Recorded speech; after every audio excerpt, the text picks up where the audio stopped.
Kami aktivitas sehari-hari karena kami sudah tua, jadi cuma angon sapi setiap hari. Jam setengah 6 sore, saya dijumpai sama seorang perempuan cantik di tengah hutan. Singkat cerita, kami kenalah sama orang itu. Si wanita cantik ini, dia ngaku namanya Minjit.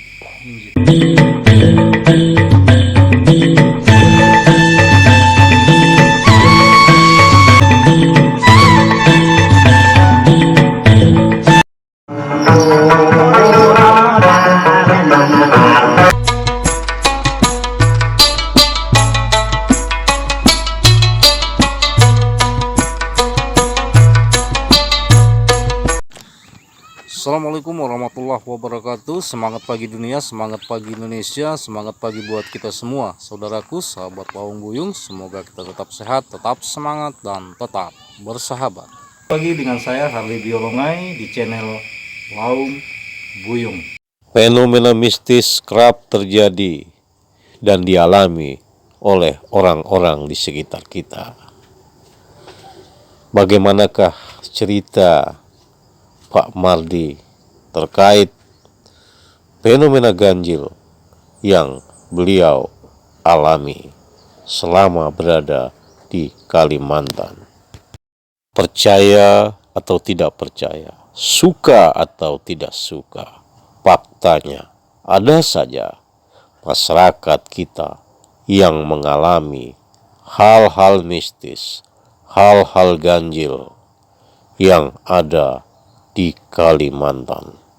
Tanpa berlama-lama lagi, kita ikuti seperti apa ceritanya yang diceritakan langsung oleh narasumber yang bernama Pak Mardi. Baik, saudaraku sahabat Laung Buyung, sebelum kita lanjut videonya, jangan lupa subscribe, like, komen, dan share.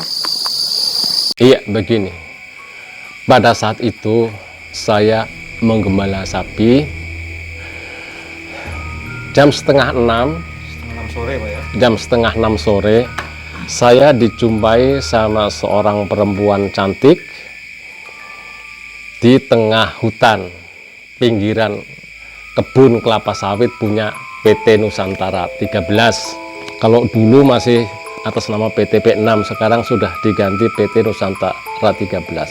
Pada saat itu, si wanita cantik ini menjumpai saya, ngomong begini, "Pak Le, sapinya jangan berak di sini ya, nanti anak saya jijik."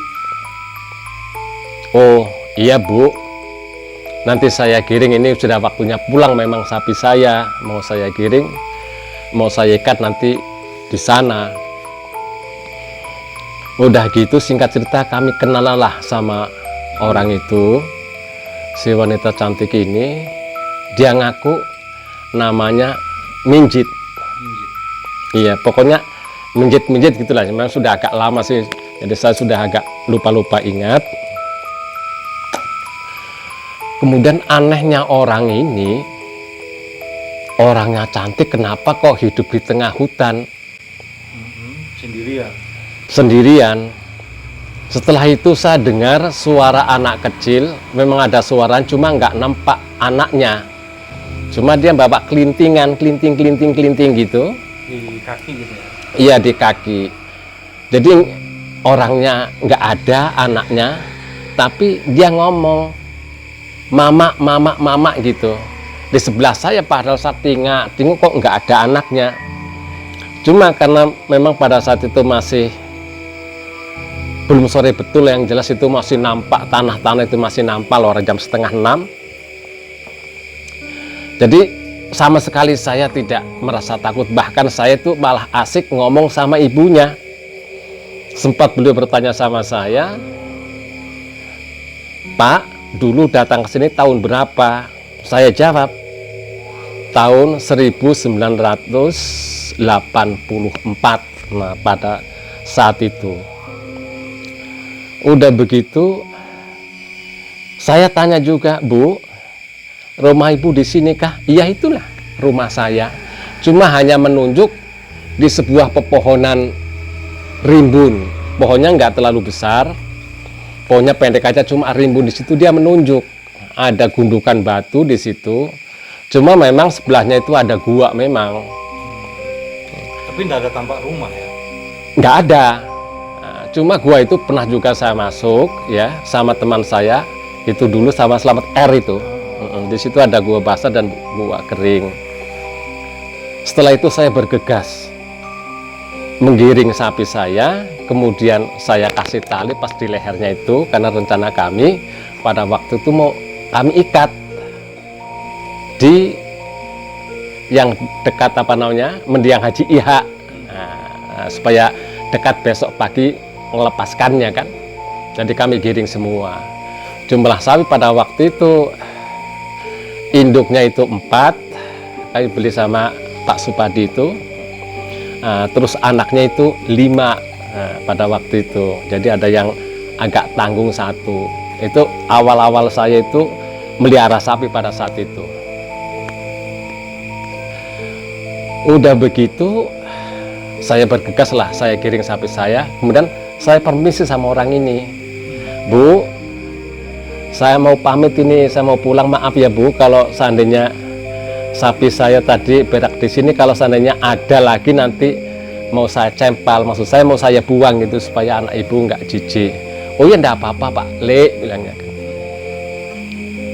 Udah gitu langsung saya pulang. Setelah di perjalanan arah pulang itu saya nengok ke belakang, langsung saya merinding. Padahal pada saat itu waktu saya ngomong-ngomong sama beliau ini nggak ada rasa takut, yang nggak ada, karena memang barangkali mungkin saya terpesona dengan kecantikan beliau itu tadi.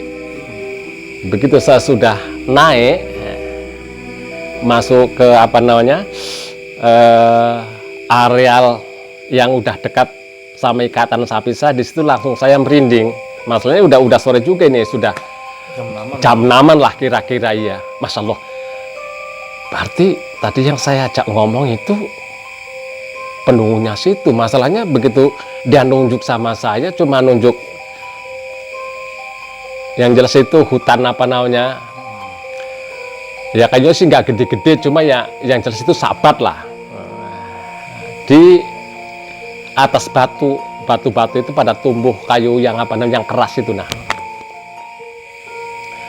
Saudaraku, sahabat Lawang Buyung, demikianlah cerita singkat yang dialami oleh Pak Mardi terkait dengan fenomena mistis, terkait dengan fenomena horor yang beliau alami. Masih berlanjut cerita horor yang dialami oleh Pak Mardi. Kita ikuti ceritanya di part yang kedua. Mohon maaf atas segala kekurangan, terima kasih atas segala perhatian. Akhirul kalam, wassalamualaikum warahmatullahi wabarakatuh. Lawang Buyung. ya ini lain cerita, ini yang cerita yang kedua. Ini yang betul-betul saya merasa terganggu. Kalau tadi malah justru tidak, malah justru saya merasa terhibur pada waktu itu, meskipun akhirnya pada saat itu memang saya merasa merinding, cuma kan sudah jauh dari tempat kejadian kan gitu.